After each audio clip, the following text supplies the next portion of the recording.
देखिए अभी बहुत हिलते डुलते उग्रता के साथ हुंकारते फुफकारते हुए जो कुछ अनुराग भदौरिया जी ने बोला कि उनकी नजर में पब्लिक के सवाल हैं, तो अभी संसद का सत्र समाप्त हुआ है। इनके कितने नेताओं ने सवाल उठाए तो नहीं देखा।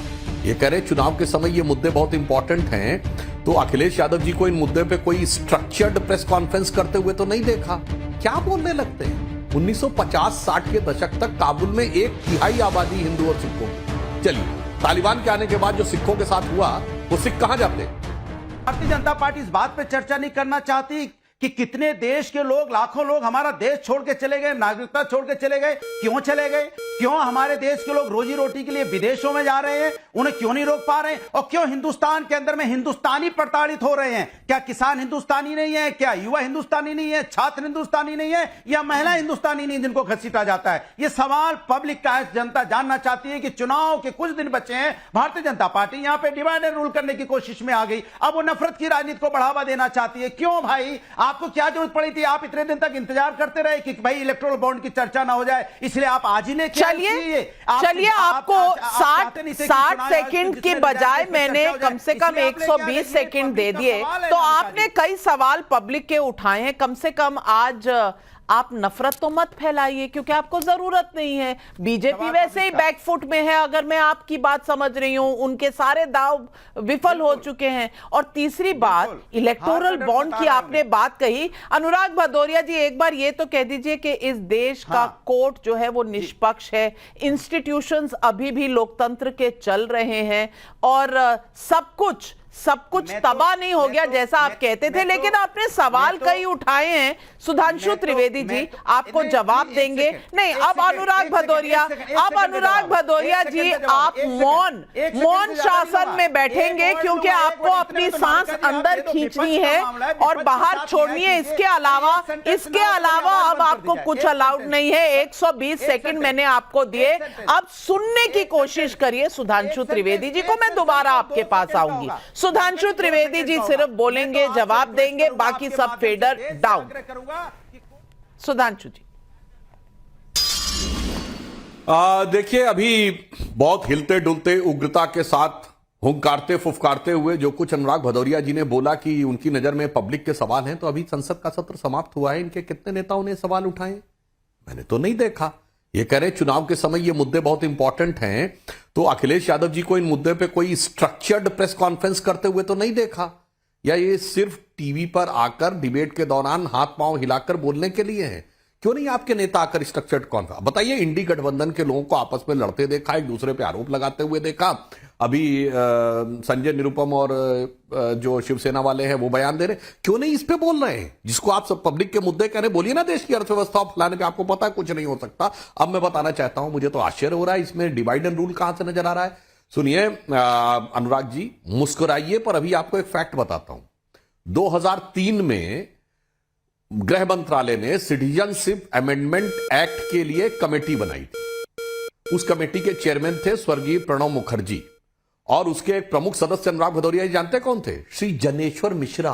उनसे बड़े समाजवादी आप नहीं हैं। उसने कहा था कि पाकिस्तान और बांग्लादेश की माइनॉरिटीज को सिटीजनशिप देना है, और उस कमेटी के बिंदु क्रमांक 9 में लिखा था मेजॉरिटी को नहीं देना है। अरे मेरे भाई, अब ये छोटे लोहिया जनेश्वर मिश्रा सही थे, या अभी आपके जो छुटके नेता हैं, मतलब बड़े नेता मुलायम सिंह जी थे, उनके पुत्र, वो सही हैं? अब बता दीजिए भदौरिया जी, आप ज्यादा सही हैं, या उन्होंने लिखा था कि मेजॉरिटी को देना है, माइनॉरिटी को देना, मेजॉरिटी को नहीं देना? आप जवाब दे दीजिए, मैंने सिर्फ फैक्ट बोला है। किस पार्टी को कितना मिला जनता जान जाए। जनता का भी तो अधिकार है थोड़ा बहुत, जनता को पता चल जाए। बता दीजिए इलेक्ट्रॉनिक बॉन्ड पे। आप सरकार में हैं, आप एसबीआई को डांटिए, फटकारिए उनको। डिजिटल का जमाना है, डिजिटल के जमाने में आप बहाना मार रहे हो। अच्छा, नहीं बताना चाहते भाई, क्यों नहीं बताना चाहते? आप कोर्ट में जाइए, बताइए कल किसको कितना पैसा मिला। बोलिए प्रभु थोड़ा। अच्छा, जनता के लिए अब जवाब दे दे। बोलिए आप चुनाव आयोग क्यों रिजाइन करके चला गया?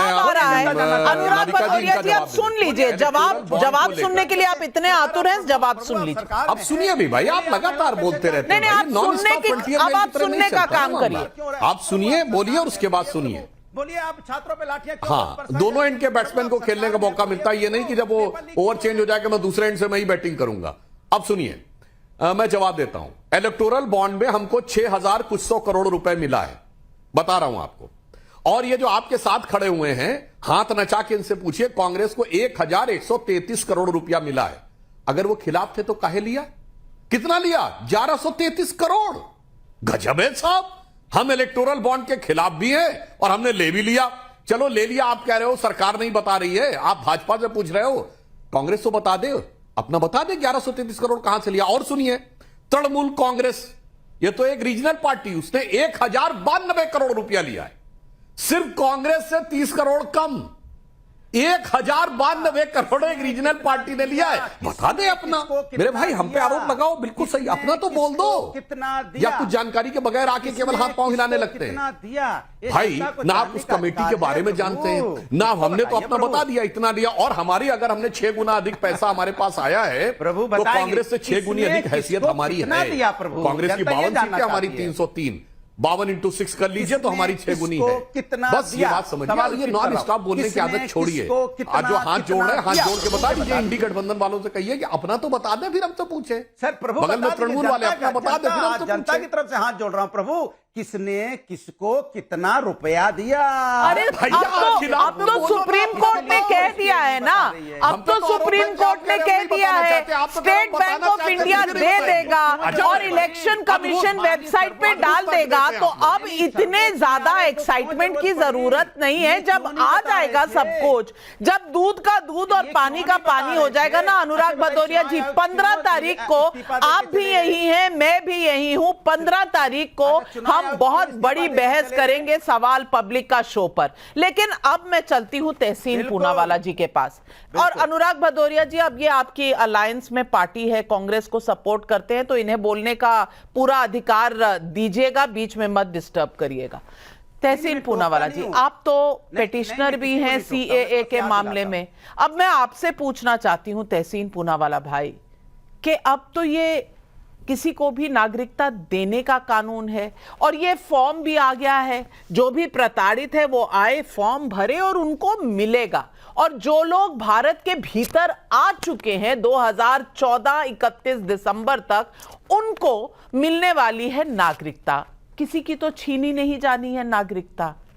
अब किस बात का डर, अब किस बात के सवाल, और अब हेडलाइन मैनेजमेंट के अलावा आपके पास और कोई भी क्रिटिसिज्म है? क्योंकि अगर आप हेडलाइन मैनेजमेंट कह रहे हैं तो 9 फरवरी को गृह मंत्री अमित शाह ने मुझे इंटरव्यू में जो कहा था वो भी आप सुन चुके हैं।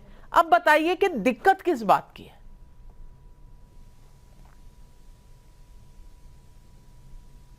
नमस्कार नाविका जी, उम्मीद करता हूं मैं डिस्टर्ब नहीं किया जाऊंगा, क्योंकि बहुत इंपॉर्टेंट मुद्दे पर मैं बात कर रहा हूं और इस मामले को मैंने माननीय सुप्रीम कोर्ट में चैलेंज किया और मैं पेटिशनर हूं। कपिल सिब्बल जी लड़ रहे हैं इसके लिए, तो मैं तर्क बता देता हूं किन ग्राउंड्स पे मैंने चैलेंज किया। प्लीज देखिए कि कोई डिस्टर्ब ना करे। सबसे पहली बात नाविका जी, आपने बिल्कुल सही कहा, 31 दिसंबर 2014 के पहले जो आ चुके भारत में उनको ये नागरिकता मिलेगी। बिल्कुल सही बात है, इसको मैंने चैलेंज किया है। 31 दिसंबर 2014 एक वेग डेट है। क्यों 31 दिसंबर 2014? क्यों नहीं 1 जनवरी 2015? क्यों नहीं 15 नवंबर 2016? ये एक वेग डेट है। वेग डेट्स कानून में नहीं आ सकते, इसका कोई साइंटिफिक या लीगल बेसिस नहीं है। दूसरी, और हमने देखा इसके बाद तालिबान टेक ओवर हुआ, तो वो उन हिंदुओं को क्यों नहीं? दूसरी बात, जो आपका परम क्वेश्चन था कि इससे किसी की नागरिकता नहीं ली जा रही, बिल्कुल सही, ये मैंने भी अपनी पिटीशन में कहा, किसी की नागरिकता नहीं ली जा रही। लेकिन जो इनजस्टिस हो रहा है वो जो हिंदुओं से हो रहा है, मेरी बात को प्लीज ध्यान से रुकिए, टोकना मत, हिंदुओं से इनजस्टिस हो रहा है, खास करके उन हिंदुओं से जो भारत के बॉर्डर में, उदाहरण के तौर पर 3 मुल्कों को चुना गया है, बांग्लादेश, पाकिस्तान और अफगानिस्तान। इसका बेसिस, इसके बेसिस क्या है? क्यों अफगानिस्तान? वो तो भारत का हिस्सा कभी था नहीं। और अगर भारत के जो देश हिस्सा थे तो क्यों नहीं म्यांमार, जहां पर हिंदुओं को जहां पे हिंदू कठिनाइयां में है, जहां पे हिंदू सिटीजन्स के साथ, रोहिंग्या हिंदुओं के साथ गलत हुआ है, वो उनको क्यों नहीं? श्रीलंकन तमिल्स के साथ क्यों नहीं, जो अधिकतर हिंदू है? सबसे ज्यादा जेनोसाइड और माइग्रेशन तमिल हिंदूज का हुआ है, उनको क्यों नागरिकता नहीं दी जा रही? तीसरी बात, आर्टिकल 7 और आर्टिकल 8 भारत के संविधान का ऑलरेडी अधिकार देते हैं, खास करके आर्टिकल 7 भारत के संविधान का, जो आप कह रहे थे नेहरू जी की इच्छा थी कि पाकिस्तान के किसी भी नागरिक को हम सिटीजनशिप दे सकते, खास करके हिंदुओं को, तो फिर उसका उपयोग क्यों नहीं किया? इसके लिए नया कानून क्यों लाया गया? इन सवालों का जवाब सरकार नहीं देती, सिर्फ हेडलाइंस मैनेजमेंट करती है। एक लास्ट चीज से मैं अपनी बात समाप्त करता हूं। माननीय अमित शाह जी ने आपको इंटरव्यू में कहा कि नेहरू जी का स्वप्न था, बिल्कुल सही, इसीलिए नेहरू लियाकत पैक्ट हुआ था नाविका जी। इस पैक्ट के खिलाफ गोलवलकर जी ने रिजाइन किया था। आप मुझे फैक्ट चेक कर दीजिएगा इस पैक्ट के खिलाफ।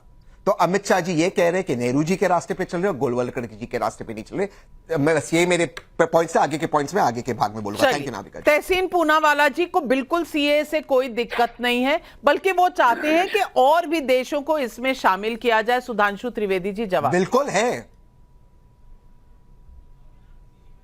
हाँ, तहसीन भाई को मैं बता देना चाहता हूं, आप युवा और प्रबुद्ध वकील हैं, मगर आप कांग्रेस के समर्थक हैं, तो जरा अपना ध्यान रख लिया करिए। आपने कहा कि अफगानिस्तान तो कभी भारत का हिस्सा था नहीं, ये राम महाराजा रणजीत सिंह जी के समय में कभी नहीं था। ये बताइए, जब नेताजी सुभाष चंद्र बोस कलकत्ता से अंग्रेजों की को चकमा देकर निकले थे, तो काबुल में एक मेहरोत्रा जी थे जिन्होंने उनको जिनके घर में वो लंबे समय तक रहे थे। क्या बोलने लगते हैं? 1950-60 के दशक तक काबुल में 1/3 आबादी हिंदू और सिखों की थी। चलिए, तालिबान के आने के बाद जो सिखों के साथ हुआ, वो सिख कहां जाते? ये अफगानिस्तान के उस तरफ सीरिया जाते या भारत आते? और सुनिए, मेरी बात नहीं है, ये अकाली दल के नेता सुखबीर सिंह बादल खुद बोल चुके हैं कि 60,000 से अधिक सिख आवेदन दिए हुए हैं, जिसमें बहुत से अफगानिस्तान के भी हैं और उन्हें सिटीजनशिप देनी चाहिए। ये फ्लोर ऑफ द हाउस पे बोले। अब मैं आपकी पार्टी का याद दिलाना चाहता हूं, मैंने जिस कमेटी की बात कही थी, 2003 की सिटीजनशिप अमेंडमेंट एक्ट की कमेटी, जिसके चेयरमैन प्रणब मुखर्जी आपके नेता थे, और ये कपिल सिब्बल उसमें सदस्य थे। कपिल सिब्बल भी उसके सदस्य थे, लालू प्रसाद यादव जी भी उसके सदस्य थे, जो हाथ से लिखे हैं कि मेजॉरिटी को नहीं देना। और सुनिए, 18 दिसंबर 2003 डॉक्टर मनमोहन सिंह ने नेता प्रतिपक्ष के रूप में तत्कालीन गृह मंत्री आडवाणी जी से कहा है कि बांग्लादेश में हिंदू और बौद्ध उन्हें देना चाहिए। अब आइए, तरुण गोगोई जी की सरकार का रिजोल्यूशन है जुलाई 2014, हिंदू सिख और बौद्ध उनको देना चाहिए। कांग्रेस पार्टी का रिजोल्यूशन है 2015, असम कांग्रेस कमेटी का रिजोल्यूशन मई 2015, वो जाके पढ़ लीजिए। रिलीजियस माइनॉरिटी को देना है। मेरे भाई, आज जो मैं बताना चाहता हूं, समस्या जानते क्या आ गई नाविका जी? जो नेताओं के बारे में ये इमेज बन गई है ना कि इनकी बात पे भरोसा नहीं किया जा सकता, वो इसीलिए बनी है क्योंकि कहा जाता कहते कुछ है और करते कुछ है। उससे ज्यादा कहने से ज्यादा महत्व होता लिखने का, लिखने से ज्यादा महत्व होता रिजोल्यूशन का, रिजोल्यूशन से ज्यादा होता संसदीय समितियों में लिखने का। साहब, सब कुछ कहते हुए, और जो डेट पे आपने आपत्ति की, तो मैं पूछना चाहता हूं, राजीव गांधी के समय में असम अकॉर्ड हुआ था, ये 1971 की डेट किस आधार पर तय की? 71 के बाद वाले जो आए उनके लिए कुछ नहीं होना चाहिए। माननीय, ये सब होता है कि मैं किसी बोलता चीज के अंदर कोई गलती निकालना, इसलिए मैंने विनम्रता से उसका जवाब आप अपनी पार्टी कह दीजिए मेरे सारे रेजोल्यूशन गलत है। और सुनिए, कांग्रेस पार्टी का 1949 नवंबर का रेजोल्यूशन है कि हमको सबको देना है, हिंदू सिखों को जो आएंगे, और भविष्य में भी देते रहना है। ये 26 सितंबर 1947 को महात्मा गांधी ने भी कहा है हमारा कर्तव्य और हमेशा से आते रहना। अब कह दीजिए गांधी गलत थे, नेहरू गलत थे, मनमोहन सिंह गलत थे, कपिल सिब्बल गलत थे, तरुण गोगोई गलत थी, असम की सरकार गलत थी, क्योंकि मुझे इस समय वोट पाने के लिए चंद कट्टरपंथियों का साथ लेना है, तो हम अपने सारे पुराने लोगों की इज्जत उतारने में मुझे कोई गुरेज नहीं।